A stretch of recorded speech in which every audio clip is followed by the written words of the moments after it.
wanted to hop on here, make sure that you are all doing well. I know it has been rough, sis. It's been rough. We've been getting hit with all these transits, all this shit happening around the world. Literally, a couple of us moving into our Saturn return. I know me personally, I just started my Saturn return. And sis, I can't even, nope. But yeah, I wanted to hop on here and help us get grounded a little bit, do a quick little spread for us. And yeah, so let's go ahead and get into it.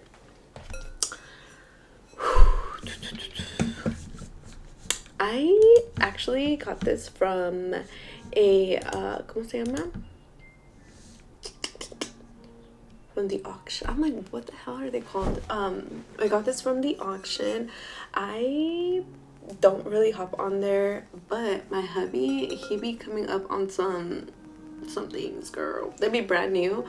But he was like, look, they have sound bowl. And I was like, oh, no way. Because like, I think it was like a year ago, there was a whole bunch of like sound bowl sets for the low, girl, like the whole set. And at the time I was like, no, I don't want them because I already have my bowls. Like, nah. And then lately I had been telling him, I'm like, you know what, I feel like I kind of want like some colorful bowls, I want to switch it up a little bit because I do have some colored ones and then I have all white ones.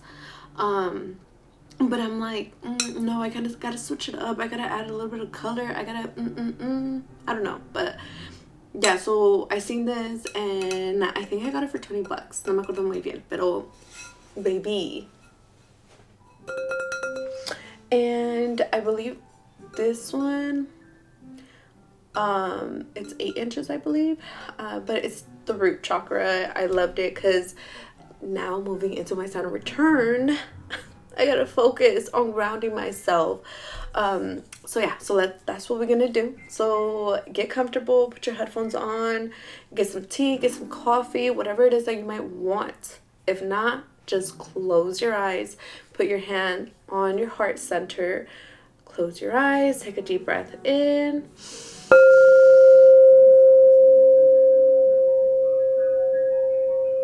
Exhale. One more time, inhale deeply.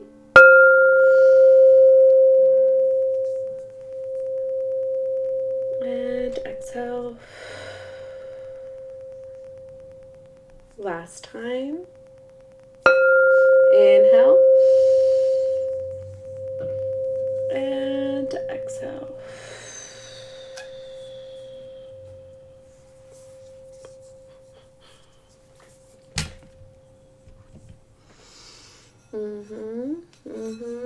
Beautiful. I love how with just sound you can literally ground your energy, ground yourself, clear the space in your room, in your home, in your office, wherever it is that you're at.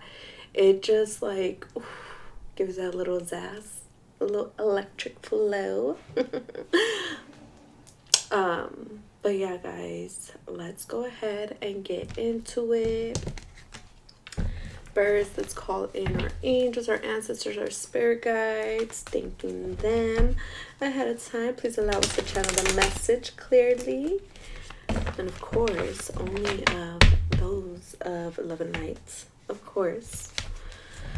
Yeah, so let's see what we got going on for this week. What do we need to know? What do we need to know? Ooh, I feel like breathing. Deep breaths. Give me 1 second. Yeah. Taking deep breaths. Woo. Okay. To record. Taking the moment to settle in, drop in back into your body. I know we just ended Lent. If you guys participate in that, we had Easter Sunday, we had a full moon. So it's been a little hectic. I feel like right now we're just kind of being called back to, again, take those long deep breaths in, decompress, and really tap in with you. What are you wanting to call in this moment? It's just kind of, again, going back to, like, what is it that we want? Most importantly, I feel like this week may be a little emotional for some of us, but I really do think that it's just kind of more internal battles that we're kind of facing. We have the Two of Swords in the reverse. We have the Knight of Pentacles, as well as the Eight of Swords. And at the bottom of the deck, we have the Eight of Cups. So, like, I cannot make this up. Ooh. We got the Deception card and Envy. Okay. You know, 8. The number 8 is such a powerful number.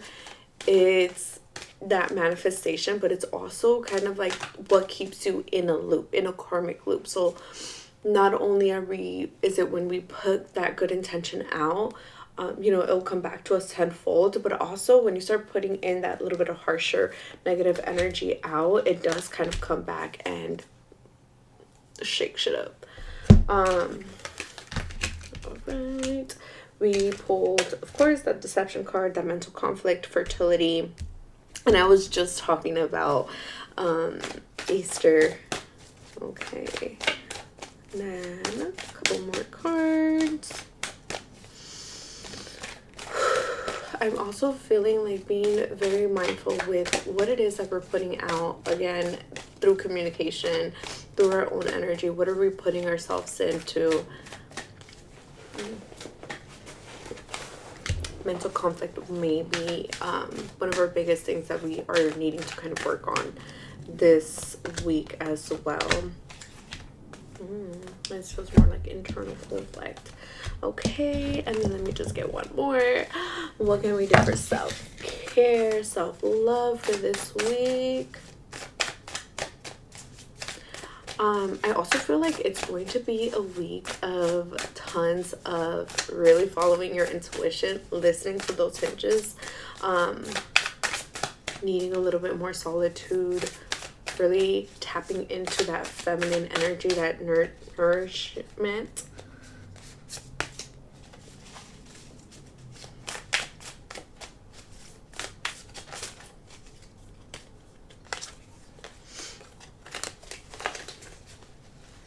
And some of these are like flipping upwards.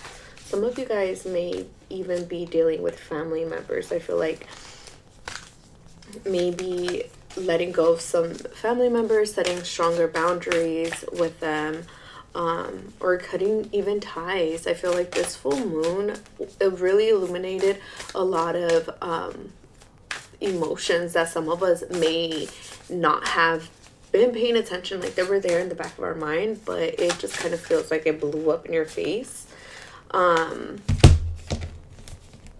Or not even like blowing up in your face. It just feels like the weight of your family, the family that you come from, is kind of taking a mental toll on you.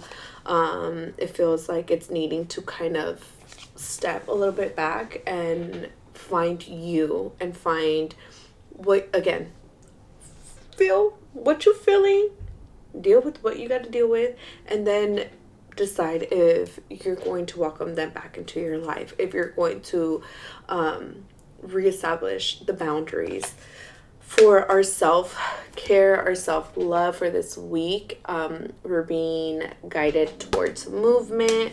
It's also the number 9, so just kind of like, I think with the movement card coming in is just to fully circle everything out of what it is that we're dealing with. And I feel like, again, this week may be a little bit more emotionally intense than other weeks, but we're just kind of wrapping things up from this full moon and really kind of pushing ourselves towards the new initiative, not a new initiative, the new moon in Aries.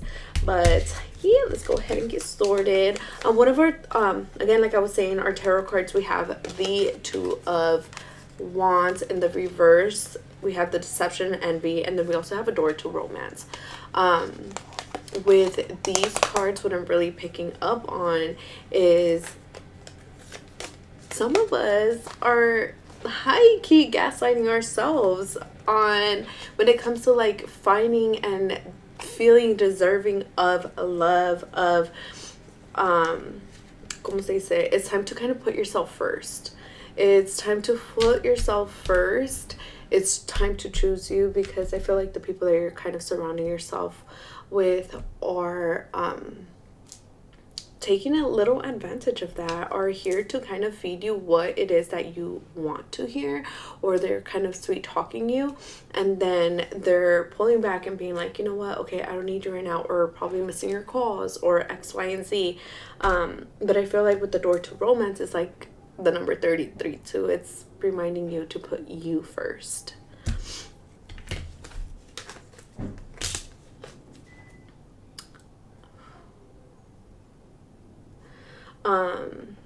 One of something that's kind of blocking us in this moment is we have this Knight of Pentacles, we have the Woman holding a heart, and mental conflict. Bro, didn't I say that mental conflict was going to be a key theme? So this is what we're not seeing right now with this Knight of Wands, as well as the mental conflict and the Woman holding a heart. This is kind of taking us straight back to needing to ground ourselves, needing to really feel in what it is that we're really moving towards, what we're going towards, but also being able to hear you, being able to discern what is true, what is not true, what is other people, and what is you, baby.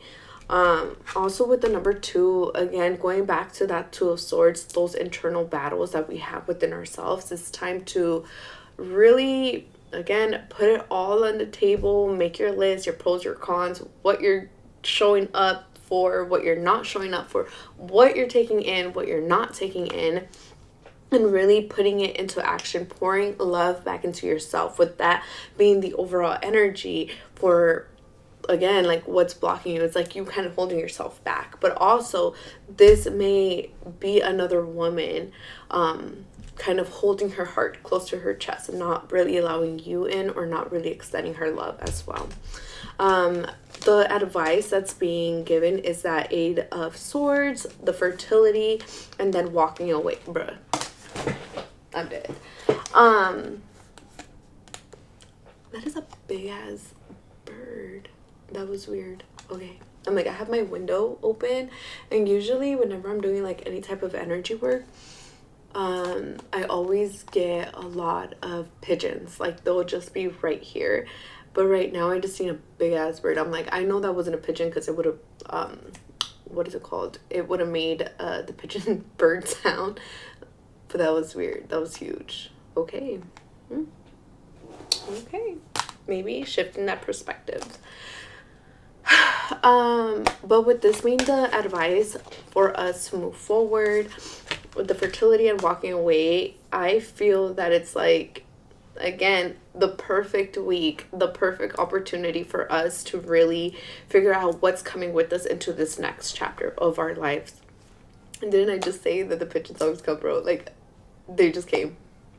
Okay, but yeah, getting ready to move forward into that new chapter of your life, really wrapping things up. The number 9 is going to be important. The number 2, the number 8 will be very important for this week. You may be seeing those numbers, or these may even be some like in your numerology chart, I feel, because I keep wanting to say like life path numbers, so taking it back. But again, with this fertility and walking away, I feel like going back to the way that you're really loving on yourself, the way that you're accepting love from other people, will be that. But go ahead and like and subscribe, and I will see you soon, besties. I gotta go. Love you.